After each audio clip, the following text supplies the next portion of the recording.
Jumlah kasus positif COVID-19 di Provinsi Jawa Timur makin bertambah dengan 8.913 kasus per 19 Juni 2020.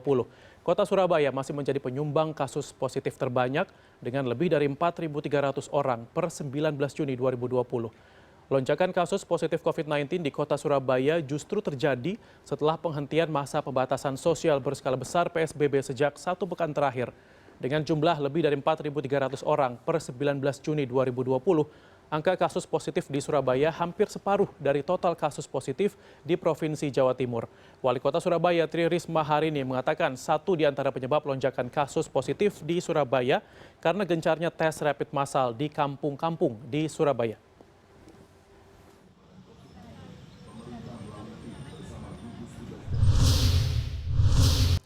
Ya, sudah ada koresponden CNN Indonesia Rangga Umara di Surabaya, Jawa Timur. Selamat siang, Rangga. Ya, Rangga, ini saat ini kasus kematian atau angka kematian COVID-19 di Jatim ini sudah melampaui DKI Jakarta. Ini bahkan terakhir ada satu orang dokter lagi di Jawa Timur yang meninggal dunia akibat COVID-19. Dan ini apakah sudah ada atau bagaimana respon dari masyarakat di sana tentang fakta ini dan juga dari Pemprov Jawa Timur?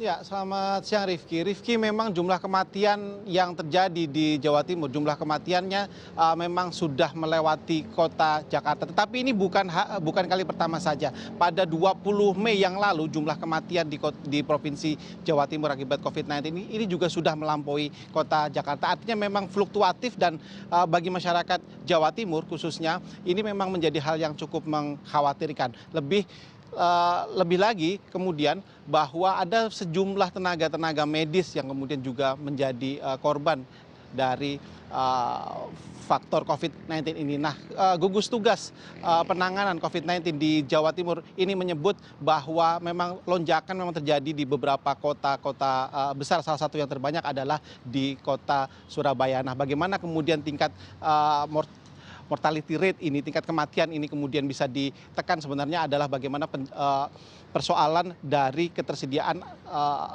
peralatan, terutama bagaimana penanganan bagi masyarakat yang berada yang sudah dalam kondisi kritis, yang berada di rumah sakit dan berbagai fasilitas kesehatan lain. Setidaknya sampai saat ini ada lebih dari 100 rumah sakit yang menjadi rujukan di Provinsi Jawa Timur ini bagi semua penderita COVID-19.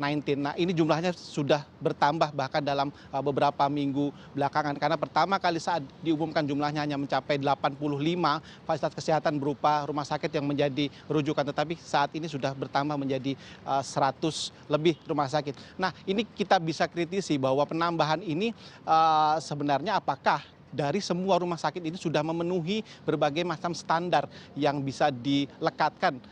Begitu bagaimana dalam soal perawatan bagi pasien-pasien dalam pantauan yang ada beberapa kemudian yang juga sudah terkonfirmasi secara positif. Nah, pertama dari 85 rumah sakit itu kemudian dinyatakan sudah memenuhi berbagai macam standar perawatan dan berbagai macam teknologi yang bisa digunakan dalam merawat pasien. Tetapi yang sisanya lebih dari 25 rumah sakit tambahan rujukan ini masih belum diketahui apakah mereka bisa sesuai standar yang sama atau tidak, atau justru mungkin kemudian hanya sekedar menampung pasien saja. Kita ketahui bersama jumlah rumah sakitnya sendiri pun kemudian saat ini ditambah dengan adanya rumah sakit darurat. Dan jumlah dari bednya sendiri, jumlah dari tempat tidurnya sendiri itu kurang lebih 300. Nah, apakah ini juga bisa kemudian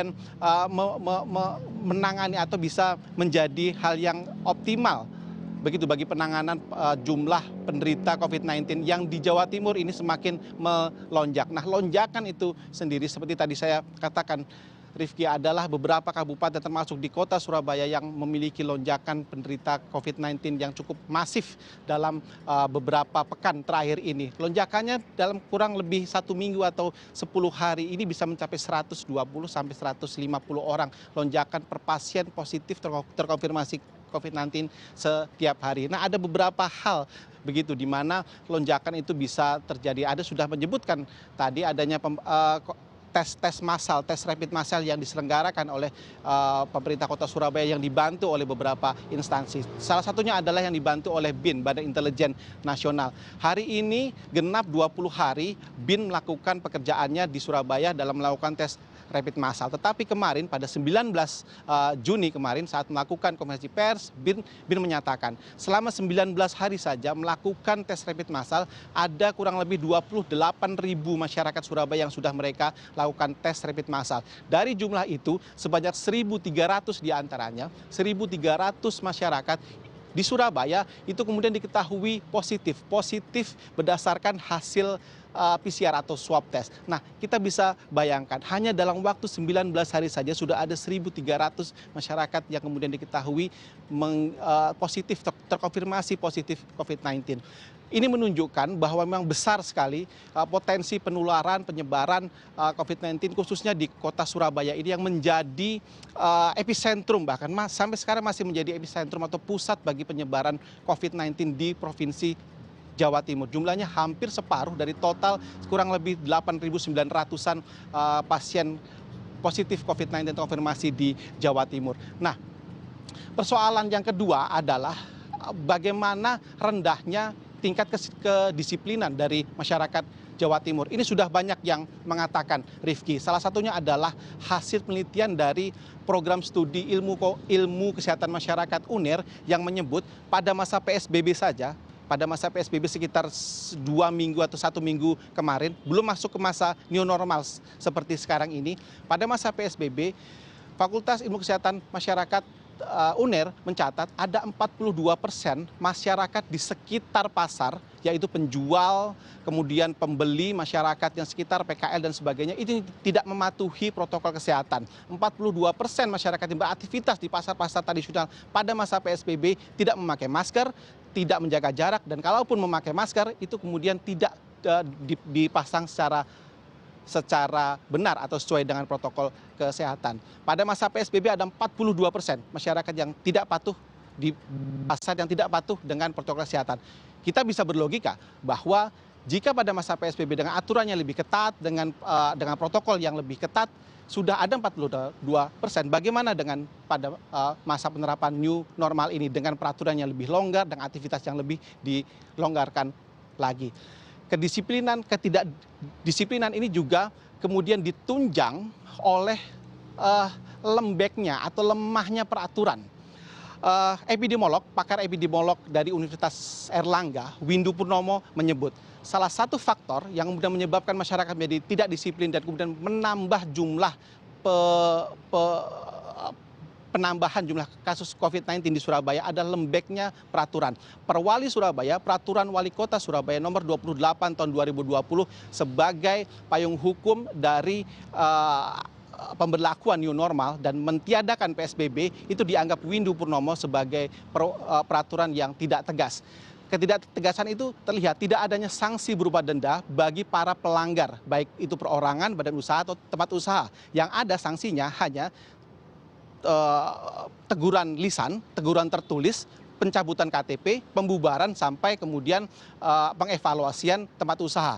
Dia membandingkan dengan perwali atau peraturan daerah serupa yang dikeluarkan oleh 2 kabupaten di sekitar Surabaya, Sidoarjo dan Gresik, yang juga sudah memutus masa PSBB-nya dan memberlakukan new normal. Di sana mereka juga mengeluarkan peraturan bupati yang menurut Windu jauh lebih tegas. Di antaranya adalah dengan denda dari 50.000 sampai dengan 50 juta bagi perorangan dan juga tempat-tempat usaha yang dianggap melakukan pelanggaran dalam penerapan protokol kesehatan. Ketiadaan sanksi itu yang kemudian membuat bagaimana jumlah penderita COVID-19 menurut Windu Purnomo sebagai hal yang wajar karena tidak ada sanksi yang tegas, ditambah lagi tidak tingkat kedisiplinan yang lebih tegas. Nah, apakah kemudian pemberlakuan new normal dengan meninggalkan PSBB itu justru khususnya di Jawa Timur, apakah kemudian pasti akan mengakibatkan penambahan jumlah kasus COVID-19. Nah, menurut Gubernur Khofifah Indar Parawansa tidak, karena dia membandingkan bagaimana new normal serupa juga diterapkan di Malang, di 3 daerah di Malang, Kota Malang, Kabupaten Batu dan Kota Malang, Kabupaten Malang dan Kota Batu. Mereka sudah tidak lagi melaksanakan PSBB, hanya sekali PSBB kemudian masuk ke masa new normal. Tetapi tingkat penyebarannya justru saat ini lebih rendah dibandingkan dengan kota Surabaya. Khofifah membandingkan bahwa ada perbedaan kultur kedisiplinan, di mana masyarakat Surabaya kulturnya wani, pemberani, begitu. Sementara Malang itu jauh lebih disiplin dalam menerapkan protokol kesehatan. Selain juga didukung oleh peraturan-peraturan pemerintah yang bisa membatasi, juga bisa memberikan edukasi dan lain sebagainya. Nah, Rifki, persoalan akhir-akhir ini kemudian juga semakin bertambah pelik, begitu, karena kemudian adanya perbedaan data penambahan jumlah pasien, jumlah orang terkonfirmasi positif corona antara pemerintah Provinsi Jawa Timur dengan kota Surabaya. Kota Surabaya menyebut ada